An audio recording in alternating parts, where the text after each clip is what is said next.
الحمد للہ وکفا والصلاة والسلام علی عباده الذین اصطفى خصوصا علی افضلهم وخاتم النبیین محمد الامین وعلی آلہ وصحبہ اجمعین. اما بعد فقد قال اللہ تبارک وتعالی کما ورد فی آخر سورۃ الجمعہ: اعوذ باللہ من الشیطان الرجیم بسم اللہ الرحمن الرحیم. یا ایہا الذین آمنوا اذا نودی للصلاة من یوم الجمعة فاسعوا الى ذکر اللہ وذروا البیع ذالکم خیر لکم ان کنتم تعلمون. فَإِذَا قُضِيَتِ الصَّلَاةُ فَانتَشِرُوا فِي الْأَرْضِ وَابْتَغُوا مِنْ فَضْلِ اللَّهِ وَاذْكُرُوا اللَّهَ كَثِيرًا لَعَلَّكُمْ تُفْلِحُونَ. وَإِذَا رَأَوْا تِجَارَةً أَوْ لَهْوًا انفَضُّوا إِلَيْهَا وَتَرَكُوكَ قَائِمًا. قُلْ مَا عِندَ اللَّهِ خَيْرٌ مِّنَ اللَّهْوِ وَمِنَ التِّجَارَةِ وَاللَّهُ خَيْرُ الرَّازِقِينَ. صدق اللہ العظیم. رب اشرح لي صدری ویسر لي امری واحلل عقدۃ من لسانی یفقہوا قولی. اللہم ربنا الہمنا رشدنا واعصمنا من شرور انفسنا. اللہم ارنا الحق حقا وارزقنا اتباعہ وارنا الباطل باطلا وارزقنا اجتنابہ. آمین یا رب العالمین. سورہ جمعہ کا دوسرا رکوع جو 3 آیات پر مشتمل ہے، آپ نے اکثر و بیشتر اس کی سماعت کی ہوگی. جمعے کی نمازوں میں بھی اس کو پڑھا جاتا ہے، خطبات میں پڑھا جاتا ہے. یہ 3 آیات حکمت و احکام جمعہ کے موضوع پر نہایت جامع آیات ہیں. اہمیت جمعہ، حکم جمعہ، حکمت جمعہ، مقصد جمعہ، ان تمام امور کو ان 3 آیات نے اپنے احاطے میں لے لیا ہے. چونکہ حضور کا سارا طرز عمل جو ہے اور آپ کا اعلی انقلاب جو ہے وہ قرآن مجید ہے، اور آپ کا سارا عمل اس کے گرد گھوم رہا ہے. دعوت و تربیت و تزکیہ کا سارا نظام قرآن کے گرد ہے. هو الذی بعث فی الامیین رسولا منہم یتلو علیہم آیاتہ ویزکیہم ویعلمہم الکتاب والحکمہ. لہذا اس کتاب ہی کی جب اسلامی کوئی ریاست یا نظام قائم ہو جائے تو اس کتاب کی تعلیم کو مسلسل امت میں جاری رکھنا، تاکہ وہ تعلیم جو ہے عام ہوتی رہے، پھیلتی رہے، اس کو تازہ کیا جاتا رہے، اس کے لیے نظام جمعہ تجویز کیا گیا، ہفتے وار اجتماع. اب اس کو نوٹ کر لیجئے کہ نہ تو وہاں پریس تھا کہ کتابیں ہوں، رسالے ہوں، اخبار ہوں، نہ وہاں ریڈیو، نہ وہاں ٹیلی ویژن، نہ وہاں اسکول، نہ وہاں کالج، نہ یونیورسٹیاں. تو تعلیم کا نظام کیا تھا؟ اچھا، تعلیم ایک تو ہوتی ہے بچوں کی تعلیم، اس کا تو بہت آسان کام ہوتا ہے. لیکن تعلیم بالغہ، انقلاب جو ہے وہ در حقیقت زیادہ تعلیم بالغہ پر زور دیتا ہے. ایک جو بھی انقلابی جو رہنما ہے، لیڈر ہے، وہ سب سے پہلے اپنے زمانے کے ایڈلٹس کو مخاطب کرتا ہے، ان کو تعلیم دیتا ہے، ان کے ذہنوں کا تزکیہ کرتا ہے، ان کے ذہنوں میں اپنا انقلابی فکر بٹھاتا ہے، جاگزی کرتا ہے. پھر ان میں سے جو موٹیویٹ ہو جاتے ہیں اور جو رسپونڈ کرتے ہیں ان کو جمع کرتا ہے، منظم کرتا ہے، طاقت بناتا ہے. بچوں کی تعلیم کا اس میں دخل نہیں ہوتا. وہ تو جب نظام بن جائے گا، اسلامی نظام آ جائے گا، تو پھر اس نظام کے تحت بالکل نیا نظام تعلیم ہوگا. بچوں کی تعلیم ابتدا سے اس طریقے پر ہوگی کہ اس سے ان کے اندر اسلام اور ایمان کے جو جذبات ہیں وہ پیدا ہو، جہاد فی سبیل اللہ کا ذوق و شوق پیدا ہو. لیکن یہ کہ سب سے پہلے جو انقلاب برپا کرنا ہے، تو بچے تو انقلاب نہیں لایا کرتے، انقلاب تو ایڈلٹس لاتے ہیں. تو ان ایڈلٹس کو مخاطب کرنا اور ان کی تعلیم، ان کا ذہن بنانا، ان کے اندر اس انقلابی فکر کو ان کے ذہنوں میں، دلوں میں اتار دینا، جاگزی کر دینا، یہ ہے وہ مقصد کہ جو نظام جمعہ کے ذریعے سے امت میں اس کو ایک دوام دے دیا گیا. جمعے کا ممبر جو ہے اسے ممبر رسول کہتے ہیں. ممبر رسول پر جو کھڑا ہوتا ہے وہ نائب رسول ہے. تو نائب رسول وہی کام کرے جو حضور کرتے تھے، یتلو علیہم آیاتہ ویزکیہم ویعلمہم الکتاب والحکمہ. یہ کام امت کے اندر جاری و ساری ہو جائے، اس کا تسلسل ہو، اس کا دوام ہو، اس کے لیے جمعہ کی فرضیت کی گئی. نظام جمعہ یہ ہفتے وار اجتماع ہے. آپ کے علم میں ہوگا کمیونسٹوں کا معاملہ بھی یہ ہوتا تھا، ان کا بھی ایک فلسفہ تھا مارکسزم، اور جب تک وہ فلسفہ ذہنوں میں اتر نہ جائے کوئی شخص کمیونسٹ کیسے بنے گا؟ اور پھر وہ فلسفہ تازہ رہنا چاہیے، ان کے ذہنوں میں اجاگر رہنا چاہیے، مدھم نہ پڑ جائے، کہیں ان کے ساتھ اس کی ذہنی کمٹمنٹ کمزور نہ ہو جائے. تو وہ اپنے ویکلی میٹنگز کرتے تھے، اور اس میں کیا کرتے تھے؟ اسی فلسفے کی تجدید، اسی کی اور گہرائیوں میں اترنا، تاکہ ذہنوں کے اندر وہ فلسفہ راسخ رہے. جب فلسفہ راسخ رہے گا تو انقلابی فرور، انقلابی ذیل، انقلابی جذبہ بھی برقرار رہے گا، اور انسان جو ہے تن من دھن لگا دے گا. تو یہ ربط ہے سورہ جمعہ کے ساتھ احکام جمعہ کا، اور یہ تو واضح ہی ہے کہ در حقیقت اس سورہ مبارکہ کا نام ہی اس حکم جمعہ کے حوالے سے لیا گیا ہے. اچھا، اب اس میں حکم جمعہ کی اہمیت کیا ہے اس کو آپ سمجھیے. میں چند احادیث آپ کو سنا رہا ہوں. ترمذی شریف کی روایت ہے، من ترک الجمعۃ ثلاث مرات تہاونا طبع اللہ علی قلبہ، جس شخص نے 3 جمعے چھوڑ دیے کسر کی وجہ سے، یعنی کوئی اور عذر نہیں ہے، بیماری نہیں تھی، مسافر نہیں تھا، کوئی نہیں عذر، تہاونا، بس وہ اس کی اہمیت کو نہ سمجھتے ہوئے، اس کو کہتے ہیں ہون، جو آسانی سی بات ہو، بس کوئی اہمیت نہ ہو جس کی، تو تہاونا طبع اللہ علی قلبی، اللہ تعالیٰ اس کے دل پر مہر کر دے. اور یہ مہر کر دینا وہ بدترین سزا ہے جو بدترین کافروں کو دنیا میں دی جاتی ہے. ختم اللہ علی قلوبہم اور طبع اللہ علی قلوبہم، یہ بدترین کافروں کی سزا ہے. جو مسلمان جمعے کی اہمیت کو نظر انداز کرتے ہوئے بغیر کسی عذر کے اگر وہ جمعہ چھوڑ دے گا 3 جمعے، تو اس کے دل پر مہر ہو جائے گی. من ترک ثلاث جمع تہاونا بہا طبع اللہ علی قلبہ، پہلی روایت ترمذی کی تھی، یہ ابو داؤد اور نسائی کی ہے. وقال مالک، امام مالک نے موطا میں جو بات کہی ہے وہ یہ ہے کہ لا ادری عن النبی صلی اللہ علیہ وسلم ام لا الا انہ صفوان بن سلیم رضی اللہ عنہ قال من ترک الجمعۃ ثلاثا من غیر عذر ولا علت طبع اللہ علی قلبہ. امام مالک نے، جو ان کی کتاب مشہور ہے الموطا، حدیث کا پہلا مجموعہ، حدیث اور فقہ دونوں کا، اس میں کہتے ہیں امام مالک کہ میں یہ تو نہیں کہہ سکتا کہ یہ صفوان ابن سلیم نے رضی اللہ عنہ حضور سے سن کر کہا یا خود کہا، لیکن ان کا قول یہ ہے کہ جس نے بھی 3 جمعے ترک کر دیے بغیر کسی عذر کے، بغیر کسی بیماری کے، طبع اللہ علی قلبہ، اللہ تعالیٰ اس کے دل کے اوپر مہر کر دے گا.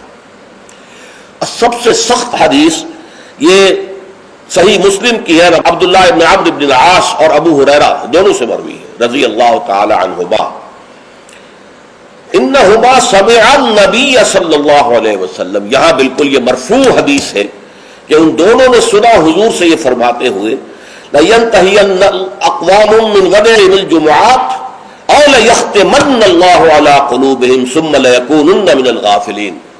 لوگ باز آ جائیں اپنی جمعے کی نماز کو ترک کرنے سے، ورنہ لازماً اللہ تعالیٰ ان کے دل پر ختم کر دے گا، مہر لگا دے گا. یہ وہی لفظ ہے جو سورہ بقرہ کی ابتدا میں آیا ہے، ان الذین کفروا سواء علیہم انذرتہم ام لم تنذرہم لا یؤمنون ختم اللہ علی قلوبہم وعلی سمعہم وعلی ابصارہم غشاوہ.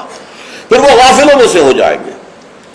اسی صحیح مسلم میں حضرت عبداللہ ابن مسعود سے ایک اور روایت ہے، ان النبی قال لقوم یتخلفون عن الجمعۃ لقد هممت ان آمر رجلا يصلي بالناس ثم احرق على رجال يتخلفون عن الجمعۃ بیوتهم. حضور نے فرمایا میرا یہ دل چاہتا ہے کہ میں کسی اور شخص کو امامت کے لیے کھڑا کر دوں اور ان لوگوں کے گھروں میں جا کر ان کے سمیت آگ لگا دوں کہ جو جمعے کے اندر حاضر نہیں ہوتے. اب آپ ایک طرف حضور کی شخصیت کو دیکھیں، آپ کے اندر نرمی تھی، رقت تھی، شفقت تھی، محبت تھی، رأفت تھی، لیکن دوسری طرف سختی کا یہ عالم ہے کہ جمعے کی اہمیت، تاکہ معلوم ہو جائے کہ جمعے کی اہمیت کیا ہے۔ یا ایھا الذین آمنوا اذا نودی للصلاۃ من یوم الجمعۃ فاسعوا الی ذکر اللہ وذروا البیع۔ اے ایمان کے دعوے دارو، جب پکارا جائے نماز کے لیے جمعے کے دن، مراد ہے نماز جمعہ۔ ویسے تو ظاہر بات ہے کہ اذان تو فجر کی بھی ہوگی، عصر کی بھی، مغرب کی بھی، عشاء کی بھی، یہاں مراد کیا ہے؟ نماز جمعہ کے لیے جب اذان دی جائے فاسعوا الی ذکر اللہ، لفظی ترجمہ تو ہوگا تو پھر دوڑ پڑو اللہ کے ذکر کی طرف۔ سعی کے معنی دوڑنا ہے، لیکن یہ کہ چونکہ حضور نے صلی اللہ علیہ وسلم دوڑنے سے منع کیا ہے، لہذا لپکو، یعنی ہمتاً متوجہ ہو جاؤ۔ اب کوئی کاروبار دنیاوی تمہیں ذرا اس گاہک کو نپٹا لوں، پھر نہیں، فوراً کاروبار بند۔ فرمایا فاسعوا الی ذکر اللہ وذروا البیع، کاروبار چھوڑ دو۔ ذالکم خیر لکم ان کنتم تعلمون، یہی تمہارے لیے بہتر ہے اگر تم سمجھو۔ اب دیکھیے، غور کیجئے اس میں کہ ہو سکتا ہے کوئی شخص، کوئی دکاندار بیچارہ صبح سے بیٹھا تھا، کوئی گاہک نہیں آیا، عین جس وقت گاہک دکان میں داخل ہوا اسی وقت اب اذان جمعہ کی آواز آ گئی۔ اب بڑے سخت امتحان میں ہے وہ، لیکن فرمایا گیا ذالکم خیر لکم، بظاہر گھاٹے کا سودا ہے، صبح سے بیکار بیٹھے تھے، کوئی گاہک نہیں تھا، اب آیا ہے تو نماز کی اذان آ گئی، چھوڑ کے جانا پڑے گا۔ ضرور پڑے، کاروبار چھوڑ دینا یہ لازم ہے، یہ حکم ہے، یہ واجب ہے، فرض ہے چھوڑ دینا، اس میں کسی قسم کی کوتاہی جو ہے وہ پسندیدہ نہیں ہے۔ تو جمعے کی اہمیت کے لیے ایک طرف تو قرآن مجید کے یہ الفاظ، یا ایھا الذین آمنوا اذا نودی للصلاۃ من یوم الجمعۃ فاسعوا الی ذکر اللہ وذروا البیع ذالکم خیر لکم ان کنتم تعلمون، اور اس کے ساتھ جمع کیجئے وہ احادیث جو میں آپ کو سنا چکا ہوں۔ اگر 3 جمعے کسی مسلمان نے بغیر عذر کے، ہاں عذر ہو سکتا ہے، آپ بیمار ہیں تو آپ پر فرض نہیں ہے، آپ مسافر ہیں تو مسافر پر فرض نہیں ہے، آپ غلام ہیں کسی کے تو آقا کی اجازت کے بغیر نہیں جا سکتے، لہذا غلام پر بھی جمعہ فرض نہیں ہے، بچے پر بھی جمعہ فرض نہیں ہے، خواتین پر جمعہ فرض نہیں ہے، وہ اپنی ظہر کی نماز اپنے گھروں میں ادا کریں، جمعہ کی فرضیت نہیں ہے۔ لیکن جس پر جمعہ فرض ہے اور پھر وہ صرف تہاوناً، کسل مندی یا اس کی اہمیت کو نہ سمجھتے ہوئے وہ اگر جمعے مسلسل 3 ترک کر دے گا تو طبع اللہ علی قلوبہم بھی آ گیا، اور ختم اللہ علی لیختمن اللہ علی قلبہ، اللہ تعالیٰ اس کے دل کے اوپر مہر کر دے گا۔ اچھا، اس میں اب جو نوٹ کرنے کی بات ہے وہ یہ ہے، جمعے کو جمعہ بنانے والی شے خطبہ جمعہ ہے۔ نماز تو ظہر کی نماز کا قائم مقام جمعہ ہے نا، ظہر کے 4 فرض ہیں اور جمعے کے 2 ہیں، تو نماز اصل شے نہیں ہے، اصل شے جو ہے خطبہ جمعہ ہے، جس نے کہ جمعے کو اہمیت دی ہے۔ اس لیے کہ خطبے میں تعلیم ہوتی ہے، تلقین ہوتی ہے، جسے میں نے کہا اصل جو مقصد ہے یہ ہفتہ وار اجتماع ہے۔ اس ہفتہ وار اجتماع میں تازہ کرنا ہے اپنے نظریے کو، اپنے خیالات کو، اپنے نظریات کو، اپنے عقائد کو تازہ کرنا ہے، اسے پانی دینا ہے، سینچنا ہے، اور یہ کام در حقیقت خطبے کا ہے۔ ویسے یہ کہ تاریخی اعتبار سے جان لیجئے کہ اسلام جو ہے، شروع سے اسلام ہے، حضرت آدم سے لے کر حضور تک اور آج تک اصل دین جو ہے وہ اسلام ہے۔ ان الدین عند اللہ الاسلام۔ یہ تو اسلام کے ایڈیشنز ہیں کہ ایک خاص احکام جو حضرت موسیٰ کو دیے گئے تو وہ اس وقت کے لوگوں کے لیے وہ لازم تھے، پھر وہ احکام جو ہے شریعت محمدی کی شکل میں آئے ہیں صلی اللہ علیہ وسلم، تو ہم پر وہ واجب ہے، لازم ہے۔ لیکن یہ کہ یہ نظام جو ہے رہا ہے ان تمام مذاہب میں کہ ہفتے کے ایک دن کو فارغ کیا جائے اللہ کی یاد کے لیے۔ چنانچہ یہ حکم جمعہ ہی تھا کہ جو دیا گیا تھا امت موسوی کو علی نبی الصلاۃ والسلام، جمعے کا دن تھا۔ ہمیشہ سے جمعے ہی کا دن جو ہے وہ در حقیقت مقدس دن ہے، اور جمعے ہی کا دن ہے کہ جو ابتدائے آفرینش سے چلا آ رہا ہے اس کام کے لیے۔ لیکن یہودیوں نے اپنی جو بھی شر پسندی تھی ان کے اندر، ان کے مزاج میں جو بغاوت تھی، ان کا جمعے کو چھوڑو جی ہفتہ کرو، تو اللہ تعالیٰ نے بھی پھر ہفتہ ہی ان پر فرض کر دیا۔ اور ان کے ہاں یہ ہفتہ اتنا سخت تھا، جمعے کی مغرب کی نماز کے بعد سے لے کر اگلے ہفتے کی مغرب تک 24 گھنٹے کوئی کاروبار دنیاوی مطلقاً حرام تھا۔ آج بھی امریکہ کے اندر جو لوگ رہتے ہیں، جو کہ پریکٹسنگ جیوز ہیں، جن کے وہ لمبے لمبے بال ہوتے ہیں، ادھر زلفیں ہوتی ہیں، اور انہوں نے لمبے لمبے کوٹ سیاہ رنگ کے پہنے ہوتے ہیں، اور فیلٹ ہیٹ ہوتا ہے ان کا خاص طرز کا سیاہ رنگ کا، یہ جو پریکٹسنگ یہودی ہیں آرتھوڈاکس یہودی ان کو کہتے ہیں، یہ جمعے کی شام سے اپنے ٹیلی فون کنیکشن بند کر دیتے ہیں، کوئی گفتگو نہیں، ان کے تمام دفاتر بند، گھروں پر بھی کوئی ٹیلی فون نہیں دیں گے، وہ سب بند، اور اس کے بعد ان کا پورا دن گزرتا ہے۔ لیکن وہاں فرق یہ ہے کہ وہاں کوئی جماعت کا اہتمام نہیں تھا، اپنے اپنے طور پر اللہ کو یاد کرو، تورات پڑھتے رہو، جو بھی ان کی ہر شکل تھی نماز کی اس میں وقت گزارو، دنیاوی کاروبار جو ہے وہ کوئی نہیں ہوگا۔ اس کے بعد عیسائیوں کا معاملہ آیا، انہوں نے بھی انہوں نے ایک اور آگے قدم بڑھایا اور ہفتے کو ترک کر کے اپنے آپ کو یہود سے ممیز کرنے کے لیے اتوار قرار دے لیا۔ اتوار کی صبح کو ان کا ایک خاص عبادت کا دن ہے، اور اس میں واقعہ یہ ہے کہ جو بھی کوئی پریکٹسنگ یا کوئی تھوڑا بہت مذہبی مزاج رکھنے والے عیسائی ہیں، وہ اتوار کے روز نہا دھو کر کپڑے بدل کر اچھے انداز میں اپنی فیملیز کے ساتھ بچوں کو ساتھ لے کر وہ چرچ جاتے ہیں، وہاں ان کی جو بھی نماز ہے وہ نماز پڑھتے ہیں، ان کا جو بھی پادری ہے وہ خطبہ دیتا ہے، سربند ہوتا ہے، تو یہ ان کے لیے اتوار کا دن تھا۔ اس کے بعد جب یہ دونوں تہذیبیں جمع ہو گئی، یہودی جو ہے انہوں نے گویا کہ غلبہ حاصل کر لیا عیسائیوں پر، تو اب انہوں نے ویکینڈ کر لیا، سیٹرڈے اور سنڈے بوتھ، تاکہ دونوں کے دونوں کور ہو جائیں، یہودیوں کا معاملہ بھی آ گیا، عیسائیوں کا بھی آ گیا۔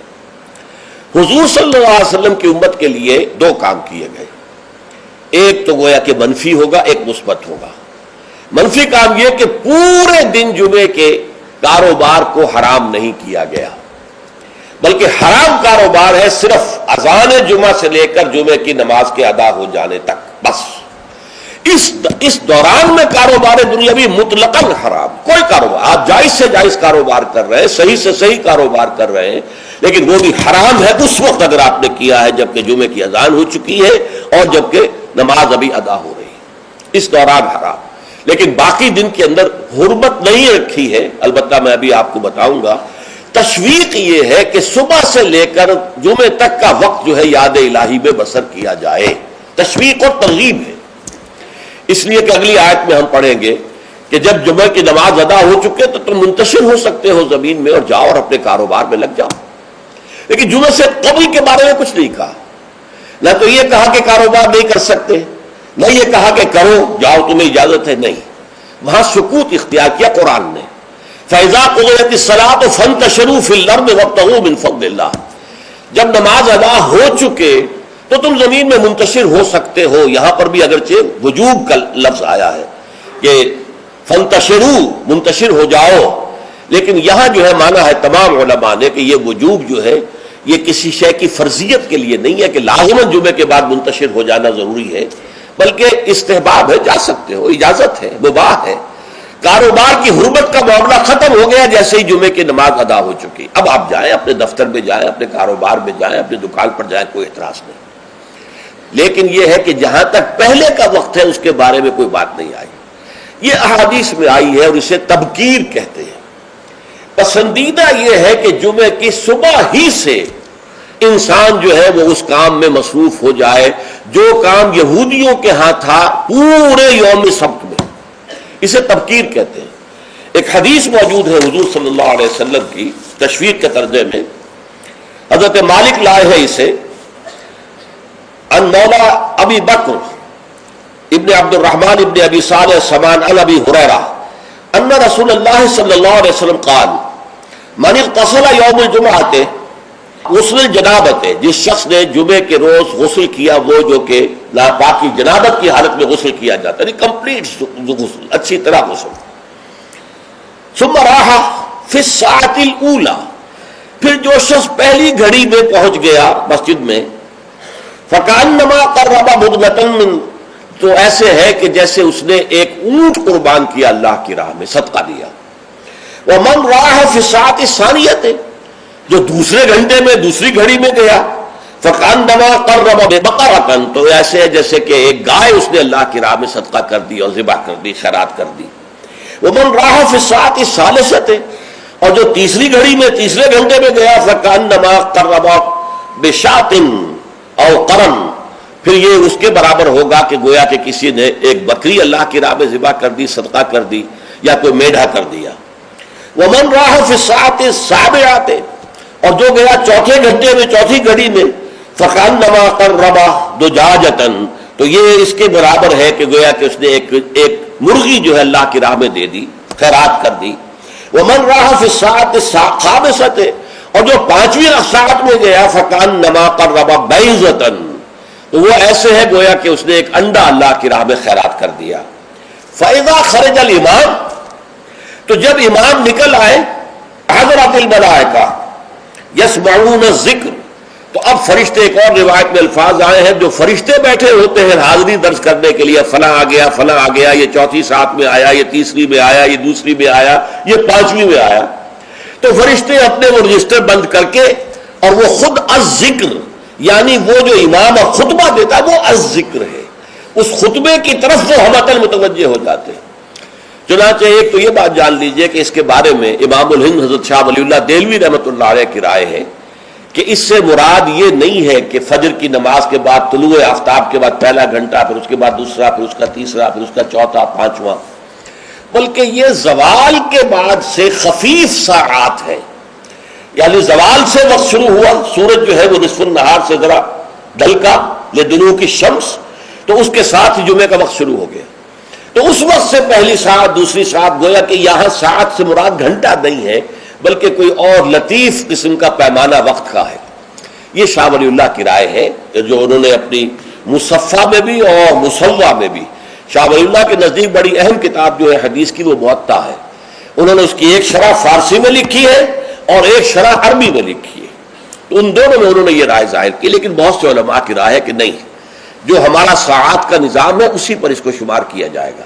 لیکن اس پر بھی اجماع ہے کہ جو اس کے بعد بھی آتا ہے جمعہ تو اس کا بھی ہو جائے گا، جمعے کی فضیلت سے اسے کوئی حصہ نہیں ملے گا، جمعے کی برکات سے اسے کوئی حصہ نہیں ملے گا، جمعے کا جو خاص مقام اور مرتبہ ہے اس کے حیثیت سے وہ محروم رہے گا، لیکن جہاں تک فرضیت جمعہ ہے وہ اس فرضیت جمعہ جو ہے وہ اس کی طرف سے ادا ہو جائے گی۔ لیکن یہ منظر میں نے اپنی آنکھوں سے دیکھا ہے اپنے بچپن میں، اور وہ یہ سرسا ایک جگہ تھی، وہ تحصیل تھی ضلع حصار کی، وہاں میری بسم اللہ ہوئی، پھر وہ نورانی قاعدے سے ہماری تعلیم شروع ہوئی، تو جس مسجد میں یہ سارا کام ہو رہا تھا بڑے مرکزی مقام پر وہ مسجد تھی، کبھی کبھی اب بھی مجھے خواب میں وہ مسجد آتی ہے، اور اس مسجد میں جمعے کے دن میری اپنی جو مشاہدے کی بات ہے کہ یوں سمجھیے اشراق کے بعد سے لوگوں کی آمد شروع ہو جاتی تھی، اور دیہات سے لوگ آیا کرتے تھے، وہاں ایک خاص قوم تھی، غالباً وہ ارائی تھے، اس ارائی علاقے کے ارائیوں کو وہ پچادے کہتے تھے، جیسے کہ راجپوتوں کو رانگڑ کہا جاتا ہے،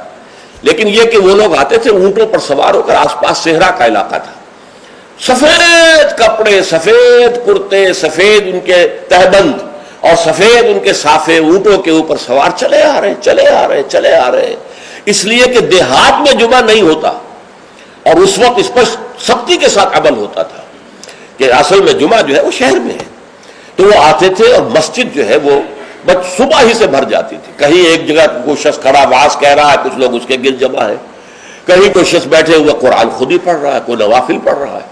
یہ نقشہ میں نے اپنی آنکھ سے دیکھا ہے، بچپن کا یہ نقشہ، اب وہ معاملہ ختم ہو گیا، بالکل ختم ہو گیا، اب تو بھاگ دوڑ کر کے جو ہے وہ لوگ جمعے میں پہنچتے بھی اس وقت ہے جبکہ وہ عربی کا خطبہ شروع ہونے والا ہو، اس لیے کہ عام طور پر تقریروں کے اندر کوئی خاص مواد ہوتا نہیں ہے، یا فرقے واریت کی تبلیغ ہو رہی ہوتی ہے، یا سیاسی مسائل کے اوپر دھواں دار تقریریں ہوتی ہیں، لوگوں کو ان سے دلچسپی نہیں، تو فرض ادا کرنے کے لیے بس وہ جب خطبے کی اذان کا وقت ہوتا ہے تو اس وقت وہ پہنچ جاتے ہیں، نماز ادا ہوئی اور روانہ ہو گئے۔ اللہ خیر صلی اللہ۔ میں سب سے پہلے آداب جمعہ اس کے عنوان سے عرض کر رہا ہوں کہ جمعے کے روز غسل واجب ہے تقریباً، علی کل محتلم، یہ حضور کے الفاظ یہ ہیں، غسل الجمعہ کے واجب علی کل محتلم، جو بھی بالغ ہو چکا ہے مرد، عورت پر تو ظاہر بات ہے کہ جمعہ فرض ہے ہی نہیں، جیسا کہ میں عرض کر چکا ہوں، اس کے لیے جمعے کا غسل واجب ہے، اور اندازہ یہ ہوتا ہے، میں یقین سے تو نہیں کہہ سکتا، کہ جیسے ہی جمعے کے لیے روانگی ہو اس وقت غسل کیا جائے۔ پھر حضور نے یہ بھی فرمایا ہے کہ اچھے کپڑے پہن کر جاؤ، دھلے ہوئے کپڑے پہن کر جاؤ۔ آپ نے فرمایا کہ کیا تم میں سے کسی شخص کے لیے یہ ممکن نہیں ہے کہ اپنے جو محنت کے کپڑے ہوتے ہیں، محنت یعنی جب کہ مشقت کرتا ہے، ایک لوہار بیٹھا ہوا ہے اور وہ بھٹی کے سامنے بیٹھ کر کام کر رہا ہے، پسینے آئیں گے اسے، کپڑوں میں بدبو ہو جائے گی پسینے کی، پھر اس کے اوپر سیاہ داغ پڑے ہوں گے، میلے ہوں گے. تو یہ اس کا لباس ہے محنت کا. یا کوئی کاریگر ہے مکان کی تعمیر میں لگا ہوا ہے، ظاہر بات ہے جب وہ یہ کام کر رہا ہے گارے کے دھبے ہوں گے، کچھ اور ہوگا.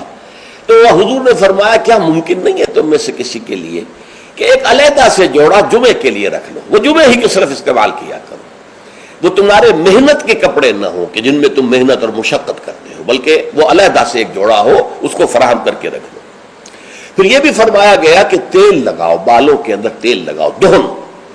اور یہ بھی فرمایا گیا کہ کوئی خوشبو ہے تو خوشبو لگاؤ.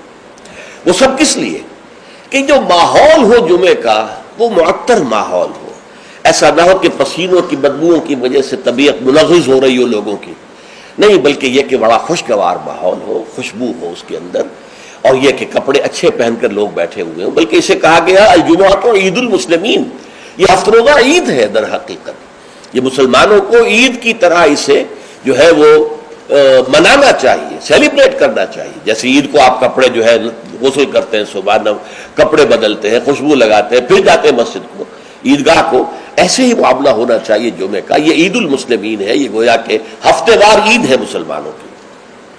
پھر اسی میں ایک آداب میں سے یہ ہے کہ جب تم مسجد میں جاؤ تو لوگوں کو پھلانگتے ہوئے اگلی صفوں میں نہ جاؤ، بلکہ عام جو ہے ہدایت ہے وہ یہ ہے کہ بھئی پہلے اپنی صف اگلی لوگ پوری کر لے، پھر دوسری میں بیٹھے، پھر تیسری میں بیٹھے، تاکہ لوگوں کو ضرورت ہی محسوس نہ ہو. جب وہ دیکھتے ہیں کہ اگلی صف میں جگہ خالی ہے تو پھر وہ لوگوں پہ پھلانگتے ہوئے جاتے ہیں. لیکن ہر صورت پھلانگتے ہوئے یا لوگوں کو علیحدہ کر کے پھر اپنے لیے جگہ بنانا، یہ جو ہے اس سے منع کیا گیا ہے. خاموشی سے جہاں جگہ تمہیں مل رہی ہے بیٹھ جاؤ. اور پھر اسی میں سے انصات ہے، خاموش رہو، گفتگو نہ ہو.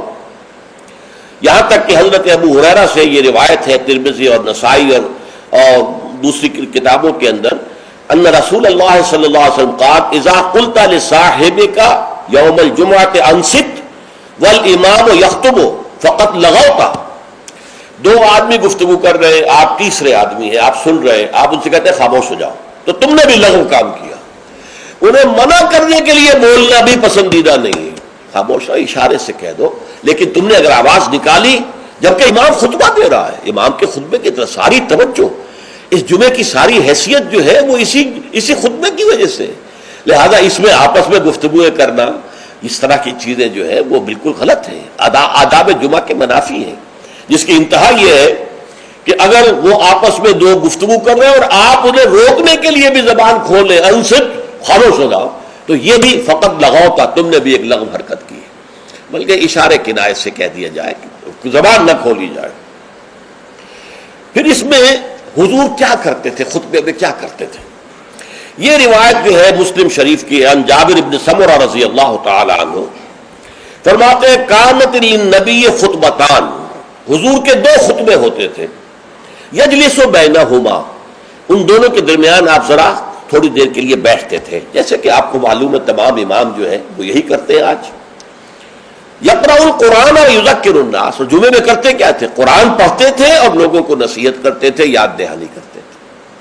اب اس میں ایک بات تو سامنے آ گئی، دو خطبے ہوتے تھے، حالانکہ ہمیں معلوم ہے، تیقن کے ساتھ معلوم ہے، حضور لمبے خطبے کبھی نہیں دیتے تھے، لمبی تقریر کبھی نہیں کرتے تھے. آپ کی تقریر بالکل مختصر ہوتی تھی.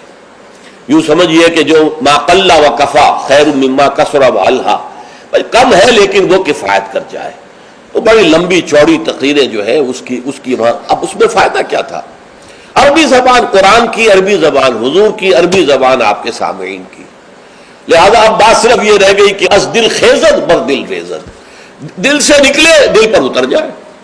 ہمارا مسئلہ مختلف ہے، ہم عربی نہیں جانتے، خطبہ عربی میں ہے. اب خطبہ تو سمجھ میں لوگوں کے کچھ آتا ہی نہیں، خطبہ کے ذریعے تو جو مقصد خطبہ ہے وہ حاصل نہیں ہوتا. لہذا وہ تقریر کرتے ہیں، پہلے وعظ کرتے ہیں، اس میں بھی آپ پہلے کچھ قرآن پڑھیں گے تو ترجمہ کریں گے، وضاحت کریں گے، تب ان لوگوں کی سمجھ آئے گا. لیکن حضور کا معاملہ کیا تھا؟ وہ یہ کہ کان للنبی صلی اللہ علیہ وسلم خطبتان یجلس بینہما. اچھا، اس سے میں یہ سمجھتا ہوں، واللہ عالم، میرا گمان ہے کہ اس سے در حقیقت اشارہ اس طرف ہے کہ یہ خطبہ در حقیقت 2 رکعتوں کے قائم مقام ہے. ظہر کی رکعتیں 4 اور جمعے کی رہ گئی 2 رکعتوں کے قائم مقام 2 خطبے. ورنہ نہ تو حضور معاذ اللہ اتنے کمزور تھے کہ چند منٹ کھڑے ہونے کے بعد آپ کو استراحت کی اور بیٹھنے کی اور آرام کرنے کی جو ہے ضرورت ہوتی، نہ آپ کے خطبے اتنے قد طویل ہی ہوتے تھے. لہٰذا یہ گویا کہ علامتی ہے، اس بات کے لیے ایک علامتی اہمیت رکھنے والی بات ہے کہ یہ دو خطبے در حقیقت 2 رکعت نماز کے قائم مقام. اب جیسے نماز میں آپ بات نہیں کر سکتے، اسی طریقے سے خطبے کے دوران بھی آپ بات نہیں کر سکتے. آپ کو خاموش رہنا ہے، مؤدب ہو کر پورے طریقے سے سننا ہے خطبہ. اس کے بعد فرمایا یقرأ القرآن ویذکر الناس، وہ قرآن پڑھتے تھے خطبے میں بھی. اب دیکھیے پڑھنے کے انداز کا فرق ہوتا ہے. ایک شخص قرآن پڑھ رہا ہے، ایک دوسرا شخص قرآن پڑھ رہا ہے، اس کی گہرائیوں میں اتر کر پڑھ رہا ہے. جہاں آواز بلند کرنے کی ضرورت ہے وہاں آواز بلند کرتا ہے، جہاں آواز پست کرنے کی ضرورت ہے وہاں آواز پست کرتا ہے. اس طریقے سے وہ قرآن مجید کے اندر سے صرف اس کے معنی ہی نہیں نکال رہا بلکہ اس کے احساسات کو بھی اجاگر کر رہا ہے. تو حضور جیسے پڑھتے ہوں گے اس کا خیر ہم تصور نہیں کر سکتے، لیکن یہ کہ یہ ضرور آتا ہے کہ حضور کا خطبہ جو ہے وہ ٹھنڈا ٹھنڈا نہیں ہوتا تھا، جذباتی ہوتا تھا. چنانچہ یہ حدیث موجود ہے عبداللہ سے، جابر ابن عبداللہ رضی اللہ تعالی عنہما سے، قال كان رسول اللہ صلی اللہ علیہ وسلم اذا خطب احمرت عیناہ وعلا صوتہ واشتد غضبہ حتی کأنہ منذر جیش یقول سبحکم ومسعکم.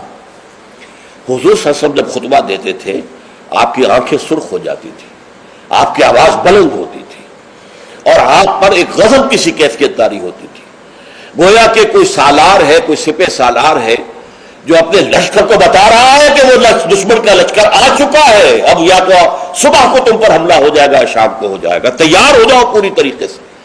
تو جیسے کوئی کسی فوج کا سردار جو ہے سپہ سالار اپنے جو سپاہی ہیں ان کو آمادہ کرتا ہے جنگ کے لیے اور انہیں خبردار کرتا ہے کہ دشمن کا لشکر سر پر آ چکا ہے، سبحکم او مسعکم، وہ صبح کو آیا یا شام کو آیا، آیا کہ آیا. اس طریقے سے حضور کا خطبہ ہوتا تھا، ٹھنڈا ٹھنڈا نہیں، بلکہ یہ کہ اس کے اندر ایک جوش اور لوگوں کو بھی جوش میں لانے کے لیے ایک ایسا انداز کہ جس سے خود ان کے اندر بھی جوش پیدا ہو جائے. اور اس میں کیا ہوتا تھا، قرآن پڑھتے تھے. ایک صحابی نے فرمایا ہے کہ میں نے سورہ قاف حضور کے خطبہ جمعہ سے یاد کی ہے. یعنی عام طور پر آپ سورہ قاف اس طرح پڑھتے تھے کہ پھر مجھے اس کے یاد کرنے میں بڑی آسانی ہو گئی اور میں یاد کر لیا میں نے. اس سے متعلق میری زندگی کا بھی ایک واقعہ ہے، میں بھی حیران ہوں اس طرح کے جب بات پڑھتا ہوں. یہ سن 54 کی بات ہے، جمعیت طلبہ میں میں تھا اس وقت، اسلامی جمعیت طلبہ. تو ایک تربیت گاہ ملتان کی جمعیت نے منعقد کی، اس میں درس قرآن کے لیے مجھے بلایا گیا. وہ ایک محلہ ہے ملتان کا قدیر آباد، اور قدیر آباد میں ایک مسجد تھی حافظ عبدالتواب صاحب کی، مشہور تھی، نابینا تھے. فجر کی نماز ایک روز میں نے اس مسجد میں پڑھی اور اس کے امام نے یا خود حافظ عبدالتواب تھے یا کوئی اور صاحب تھے واللہ اعلم، مجھے نہیں معلوم، فجر میں سورہ قاف پڑھی. اس قدر عمدگی سے پڑھی، اتنی خوشالحانی سے پڑھی، اس طرح اس کو پڑھتے ہوئے مجھے اپنے اندر جو ہے محسوس ہوا کہ کوئی چیز جو ہے جنبش میں ہے. رقص جاز برہم زلد افلاق را، تو یہ تو انسان کی روح کا ایک رقص ہے کہ جو ہوتا ہے قرآن کے ساتھ. میں نے اسی دن سورۃ قاف حفظ کر لی، اسی دن. 3 رکوع ہے، چھوٹی نہیں ہے، لیکن اسی دن میں نے حفظ کر لی، اس لیے کہ اس کا اتنا نقش مجھ پر قائم ہو چکا تھا قلب پر کہ پھر اسے یاد کرنا بہت آسان تھا. اسی طرح ایک مرتبہ مولانا اصلاحی صاحب کے پیچھے جمعہ پڑھا، انہوں نے سورہ قیامہ پوری کی پوری اس خطبے کے پہلے خطبے کے اندر پڑھی اور وہ مجھے یاد ہو گئی. تو اس طریقے سے یہ پڑھنے میں زمین و آسمان کا فرق ہوتا ہے. جو بھی انداز ہے قرآن کا اس کو صحیح طور پر، ورنہ ہمارے یہاں یہ بھی ہے کہ حسن قرات کے لیے جو قواعد مقرر ہو گئے ہیں اس کے تحت پڑھے جاتا ہے تو اس کے اندر وہ کیفیت نہیں ہوتی، وہ جذبہ جو ہے اس سے ٹرانسمٹ نہیں ہوتا، واللہ عالم. بہرحال حضور کا خطبہ جو ہوتا تھا اس میں آپ جب قرآن پڑھتے ہوں گے اس انداز سے تو اس سے جو قلوب کے اوپر گہرا اثر پڑتا تھا تو وہی ہے اصل میں کہ جو مقصود ہے، یذکر الناس، یاد دہانی کرانا. دیکھیے یہی وجہ ہے کس قدر گہرا ربط ہے. جمعے کی 2 رکعتوں میں سے ایک میں سورۃ الاعلیٰ سبح اسم ربک الاعلیٰ، دوسری میں پھر هل اتاک حدیث الغاشیہ سورہ غاشیہ. کیوں؟ اس لیے کہ دونوں میں تذکیر کا حکم ہے. تذکیر فذکر ان نفعت الذکریٰ سیذکر من یخشی ویتجنبها الاشقی. اے نبی آپ تذکیر کرتے رہیے، آپ تذکیر کرتے رہیے، اور وہ تذکیر جو ہے وہ مفید ہو جائے گی ان لوگوں کے لیے جن کے اندر کچھ بھی رمق ہے ایمان کی. اس تذکیر سے ان کا ایمان تازہ ہو جائے گا، اور ان کے اندر جو ہے وہ ایمانی جذبات و کیفیات جو ہے وہ اثر نو پوری بہار پر آ جائے گی. اسی طریقے سے فذکر، سورہ غاشیہ میں فرمایا فذکر انما انت مذکر لست علیہم بمسیطر. اے نبی آپ یاد دہانی کرائیے، اور آپ جو ہے ان کے اوپر کوئی ٹھیکیدار تو نہیں ہے، کوئی ان کے اوپر آپ کوئی ذمہ دار نہیں بنا دیے گئے، کوئی داروغہ نہیں بنا دیے گئے کہ لازماً آپ انہیں ہدایت پر لے آئے، لیکن یاد دہانی کرائیے. شاید ان کے دل کے اندر سوئی ہوئی روح جو ہے وہ بیدار ہو جائے، اور وہ روح جو ہے وہ رقص میں آ جائے قرآن مجید کو سن کر. تو یہ تذکیر کا حکم دونوں میں ہے، اور وہی دو صورتیں ہیں جو حضور پڑھتے تھے. کبھی تو پڑھتے تھے فجر میں، یہ فجر میں عام طور پر سورہ سجدہ پہلی رکعت میں اور سورۃ الدہر دوسری رکعت میں، لیکن نماز جمعہ میں عام طور پر سورۃ الاعلیٰ اور سورۃ الغاشیہ. تو کیا آپ کرتے تھے؟ یذکر الناس، لوگوں کو یاد دہانی کرتے تھے. تو یہ ہے جمعے کے آداب کے ضمن میں، اور جمعے کا جو مقصد ہے جو معلوم ہوا حضور صلی اللہ علیہ وسلم کے آپ کے عمل مبارک سے، کہ یہ تذکیر ہے. تذکیر کسے کہتے ہیں؟ یاد دہانی. آپ کو اپنا مقصد زندگی دوبارہ یاد ہو جائے، تازہ ہو جائے. ہمارے لیے مقصود اللہ کی رضا ہے، دنیا کی کوئی شے مقصود نہیں ہے، مطلوب نہیں ہے. دنیا بس ضرورت کی شے ہے، برتنے کی شے ہے. زندگی اور جان کا رشتہ قائم رکھنے کے لیے جو ضروری ہے وہ ہمیں حاصل کرنا ہے، لیکن یہ کہ اس سے زیادہ نہیں. مطلوب لا مطلوب الا اللہ، لا مقصود الا اللہ، لا محبوب الا اللہ. مطلوب و مقصود و محبوب حقیقی اللہ کے سوا کوئی. پھر یہ کہ ہمارا فرض ہے اللہ کے لیے جہاد کرنا، جانے دینا، اپنا مال خرچ کرنا، اس کی صلاحیت جو ہے پیدا کرنا اپنے اندر، یہ ہمارے اوپر فرض ہے، لازم ہے. یہ دونوں چیزیں تازہ ہوتی رہیں. اگر کہیں کوئی گردہ غبار آ گیا ہے ماحول کے اثرات سے، یہ دھندلا سا گیا ہے اگر آئینہ دل، تو اسے پھر صاف اور شفاف کر دیجئے جمعے کے خطبے کے ذریعے سے. تو یہ گویا کہ وہ اسلامی انقلابی جماعت جس کو حزب اللہ کہا گیا قرآن مجید میں، تو یہ حزب اللہ کا ہفتے وار اجتماع ہے. اس ہفتے وار اجتماع میں حزب اللہ اپنے بنیادی فکر کو تازہ کرتی، اور اس کے ضمن میں مزید تعلیم اور تربیت کا جو نظام ہے حضور کا، اس کا ایک تسلسل ہے کہ جو جاری رہتا ہے. اچھا، اب یہاں فرمایا فَإِذَا قُضِيَتِ الصَّلَاةُ فَانتَشِرُوا فِي الْأَرْضِ. اب اس سے بھی ایک لطیفہ ہے میری زندگی کا بڑا عجیب. میں جب بلڈمری میں تھا، ساہیوال جو کہلاتا ہے، تو وہاں ہمارے محلے ہی میں رہتے تھے ایک صاحب جو بڑے کٹر پرویزی تھے.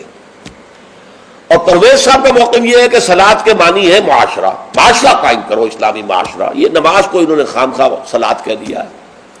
اچھا، وہ آدمی تھے بہت نیک، وہ سول انجینئر تھے، اور وہ جو کمیٹی ہوتی ہے جو میونسپل کمیٹی، تو وہ میونسپل انجینئر تھے اور بہت نیک تھے، اور شہرہ تھا ان کا کہ وہ بہت ہی یعنی رشوت وغیرہ سے بالکل بری ہے. تو میرے دل میں بھی ان کی عزت تھی، لیکن یہ کہ بہرحال اختلاف تھا کہ وہ پرویزی تھے. ایک دفعہ گفتگو ہو رہی تھی تو انہوں نے بڑے چیلنجنگ انداز میں مجھ سے کہا، اچھا مجھے کوئی ایک آیت قرآن کی بتا دو کہ جس میں صلاۃ کا ترجمہ معاشرہ نہ کیا جا سکے. پہلے تو میں مرعوب سا ہو گیا کہ جس قدر تیقن کے ساتھ انہوں نے بات کی ہے، شاید واقعی قرآن میں ایسی کوئی آیت نہ ہو کہ جس کا ترجمہ جو ہے، جہاں پر ترجمہ صلاۃ کا جو ہے وہ معاشرہ نہ کیا جا سکے. لیکن بجلی سے کون دی اللہ کی طرف سے میرے دماغ میں، اور یہ آیت سامنے آ گئی فَإِذَا قُضِيَتِ الصَّلَاةُ فَانتَشِرُوا فِي الْأَرْضِ. اب یہاں معاشرہ مانی لیں گے تو معاشرے کو تلپٹ کر کے ختم کر کے پھر منتشر ہو جاؤ، فساد پیدا کرو، یہ اس کے معنی ہے. مجھے آج تک یاد ہے، میں نے کہا یہاں تو نماز، یہ فَإِذَا قُضِيَتِ الصَّلَاةُ، جب پوری ہو چکے نماز یا پورا ہو چکے صلاۃ، یا تو کوئی عمل جو ہے وہ ہو سکتا ہے کہ جو ختم ہو جائے. معاشرہ مراد لیں گے تو مطلب معاشرے کو ختم کر دو، تلپٹ کر دو، کیوس کر دو. کوئی جواب نہیں تھا ان کے پاس. میں نے کہا شریف آدمی تھے، یہ نہیں کہ خام خواہ کو الجھے، بالکل خاموش ہو گئے. تو یہ ہے فَإِذَا قُضِيَتِ الصَّلَاةُ، جب نماز ادا ہو جائے، فَانتَشِرُوا فِي الْأَرْضِ، تو زمین میں منتشر ہو سکتے ہو، لازم نہیں ہے. بہت سے نیک مسلمانوں کو میں نے دیکھا ہے جمعے کے بعد سے عصر تک بیٹھے رہتے ہیں مسجد کے اندر اللہ کی یاد میں. تو یہ نہیں ہے کہ حکم ہے وہ حکم کی خلاف ورزی کر رہے، نہیں. ہاں جا سکتے ہو، اگر جاؤ، تمہارا کاروبار ہے، تمہاری دکان ہے، کوئی تمہارا دفتر ہے، اس میں جانا ہے جاؤ. فانتشروا فی الارض وابتغوا من فضل اللہ، اللہ کا فضل تلاش کرو. اب یہاں یہ بہت اہم مقام ہے کہ مراد ہے رزق، لیکن رزق کو اللہ کا فضل قرار دیا جا رہا ہے. اس کو سمجھ لیجئے، یہ اسلام کا جو معاشی فلسفہ ہے، اس کے جو فلسفیانہ اصول ہیں، ان میں سے ایک اصول یہ ہے کہ چاہے محنت تم نے کی ہے، کھیت میں ہل تم نے چلایا ہے، بیج تم نے ڈالا ہے، اس کو سینچا تم نے ہے، پھر فصل جو ہے اس کی حفاظت تم نے کی ہے، پھر فصل کاٹی ہے، پھر تم دانے گھر لائے ہو، پھر ان کو پیسا ہے، پھر ان کی روٹی پکائی ہے، یہ سب کچھ تم نے کیا، لیکن اسے اللہ کا فضل سمجھو، اپنا کسب نہ سمجھو. کسب جو ہے وہ نیکی اور بدی کے لیے ہے. انسان نیکی کما رہا ہے، یہ اس کی کمائی ہے، بدی کما رہا ہے، یہ اس کی کمائی ہے. جہاں تک رزق کا تعلق ہے، یہ اللہ کا فضل ہے. اور فضل اسے کہتے ہیں جو بلا استحقاق دیا جائے، جس کا تقاضا نہ کیا جا سکے. جس کی مثال سادہ سی میں دیا کرتا ہوں کہ آپ نے کسی مزدور کو رکھا ہے، 8 گھنٹے اس نے کام کرنا ہے، آپ نے فرض کیجئے 100 روپے مقرر کیے ہیں اس کی مزدوری. دن بھر آپ نے دیکھا کہ ایک مزدور بڑی محنت سے کام کرتا، دل لگا کے کام کیا اس نے، چاہے کوئی دیکھ رہا ہو چاہے نہ دیکھ رہا ہو. ایک تو ہوتے ہیں وہ کوئی دیکھ رہا ہے تو کام میں لگ گئے، کوئی نہیں دیکھ رہا ہے تو بیٹھ گئے. نہیں، اس نے بڑی جی لگا کے کام کیا ہے. تو شام کو آپ اسے 100 روپے بھی دیتے ہیں، 10 روپے اور دیتے ہیں. یہ 10 روپے فضل ہے، یہ وہ ڈیمانڈ نہیں کر سکتا. ڈیمانڈ تو 100 کر سکتا تھا، 100 طے ہوئے تھے، لیکن آپ نے اپنی طرف سے بغیر اس کے کسی قانونی استحقاق کے 10 روپے اسے دے دیے. یہ فضل ہے. اسی طریقے سے رزق جو بھی انسان کو ملتا ہے وہ فضل ہے اللہ کا، اسے اپنا کسب نہ سمجھو. جب تم سمجھو گے یہ اللہ کا فضل ہے تو پھر دیکھو گے اللہ اس کو کس طور سے خرچ کرنا چاہتا ہے، کروانا چاہتا ہے مجھ سے، کس کس کے حقوق اللہ نے اس میں رکھے. تو فَابْتَغُوا مِن فَضْلِ اللَّهِ وَاذْكُرُوا اللَّهَ كَثِيرًا، لیکن اس میں بھی اللہ کو کثرت کے ساتھ یاد کرو. یہ نہ ہو کہ مسجد میں تو اللہ کا ذکر ہوا، باہر نکل گئے تو بھول گئے. نہیں، بلکہ یہ کہ جو کام کر رہے ہو اس میں کام میں تمہارے ہاتھ مصروف ہو اور دل تمہارا جو ہے وہ اللہ کے ساتھ لگا ہوا ہو. جسے آپ کہتے ہیں پنجابی میں ہتھ کارول دل یارول. یہ ہے ذکر کثیر. اور ذکر کثیر کا سب سے بڑا ذریعہ کیا ہے کہ جو مسنون دعائیں ہیں حضور صلی اللہ علیہ وسلم سے، رات کو سونے لگے ہیں تو دعا ہے، صبح اٹھے ہیں تو دعا ہے، بیت الخلاء میں داخل ہو رہے ہیں تو دعا ہے، باہر نکلے ہیں تو دعا ہے. ظاہر بات ہے کوئی ایکسٹرا ٹائم تو آپ کا نہیں لگ رہا، وہ کام کر رہے ہیں آپ، لیکن ہر کام کے کرتے. شیشہ دیکھا ہے، آئینہ دعا ہے، کپڑے بدلے ہیں دعا ہے، گھر سے نکلے ہیں مسجد کے لیے دعا ہے، مسجد میں داخل ہوئے تو دعا ہے، مسجد کے اندر تو ذکر ہے ہی ہے سارا، باہر نکلے ہیں تو دعا ہے، بازار میں داخل ہو رہے ہیں تو دعا ہے، بازار سے واپس آ رہے ہیں تو دعا، ہر کام کے لیے دعا ہے. یہ دعا جو ہے یہ ذکر کثیر کا سب سے بڑا طریقہ ہے، ذریعہ ہے. اور اس کے اندر دوہری ہے بات کہ ایک تو آپ کا اللہ سے تعلق قائم ہو گیا کہ آپ نے دعا اللہ سے کی ہے، ایک آپ کا تعلق حضور کے ساتھ قائم ہو گیا کہ آپ نے الفاظ وہ استعمال کیے جو حضور کے الفاظ ہیں. تو گویا کہ دو نسبتیں تازہ ہو گئیں جب بھی آپ نے ایک مسنون دعا پڑھی ہے. تو دعا ادعیاء مسنونہ جو ہے در حقیقت وہ دوام ذکر کا سب سے بڑا ذریعہ ہے. اس کے لیے علیحدہ سے وقت نکال کر کوئی آسن بنا کر اور کوئی ضربے لگا کر اس کی ضرورت نہیں، بلکہ ہر کام کرتے ہوئے. تو زندگی کے ہر کام کے ساتھ دعا ہے، اور وہ دعا ہے مسنون جو حضور سے ثابت ہے. لہذا دو نسبتیں جو ہیں جس کو آپ کہتے ہیں ایک تیر میں دو شکار، اللہ سے دعا ہو گئی، اللہ سے تعلق قائم ہو گیا، اور الفاظ آپ نے وہ استعمال کیے جو محمد الرسول اللہ سے منقول ہے صلی اللہ علیہ وسلم، آپ کا تعلق حضور کے ساتھ قائم ہو گیا. وَاذْكُرُوا اللَّهَ كَثِيرًا لَعَلَّكُمْ تُفْلِحُونَ، تاکہ تم فلاح پاؤ. اب جو تیسری اور آخری آیت ہے وہ ایک خاص واقعے سے متعلق ہے. وَإِذَا رَأَوْا تِجَارَةً أَوْ لَهْوًا انفَضُّوا إِلَيْهَا. اے نبی ان لوگوں کا حال یہ ہے، ان لوگوں سے کیا مراد ہے اب یہاں معین نہیں ہے، لیکن کچھ لوگ جو بہرحال مسجد میں نماز جمعہ ادا کر رہے تھے، اِذَا رَأَوْا تِجَارَةً، جب انہوں نے دیکھی کوئی تجارت، کوئی کاروبار، اور لہون یا کوئی کھیل تماشا، کہیں سے کسی مداری کی ڈگڈگی کی آواز آ گئی، تو اب یہ ہے کہ یہ آپ کو چھوڑ کے یہ ادھر متوجہ ہو گئے. انفضوا الیہا وترکوک قائما، اور آپ کو کھڑے ہوئے چھوڑ گئے. قل ما عند اللہ خیر من اللہو ومن التجارہ، بڑی شدید جو اس پر سرزنش آئی. ان سے کہہ دیجئے جو اللہ کے پاس ہے وہ تجارت سے بھی اور یہ دل لگی کے کاموں سے اور یہ تفریح کے کاموں سے سب سے بڑھ کر قیمتی شے ہے، اور اللہ ہی تعالیٰ جو ہے وہ رزق دینے والا ہے۔ تو اس کا در حقیقت یوں سمجھ لیجئے کہ ایک تو عام طور پر یہ کہا گیا ہے کہ ابتدا میں جمعہ کا خطبہ بھی نماز کے بعد ہوتا تھا، جیسے عیدین کا جمعہ بھی آج کل ہوتا ہے۔ عیدین میں آپ کو معلوم ہے 2 رکعت نماز کے بعد جو ہے وہ خطبہ ہوتا ہے۔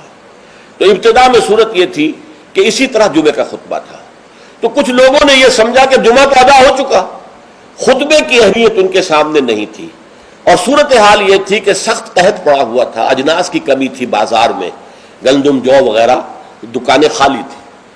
اسی اسنا میں گھنٹیاں سی بجنے لگی، اونٹ چلے آ رہے ہیں، معلوم ہوا کوئی قافلہ آ گیا ہے اجناس لے کر شام سے، گندم لے کر یا جو لے کر یا اور چیزیں لے کر کھانے پینے کی۔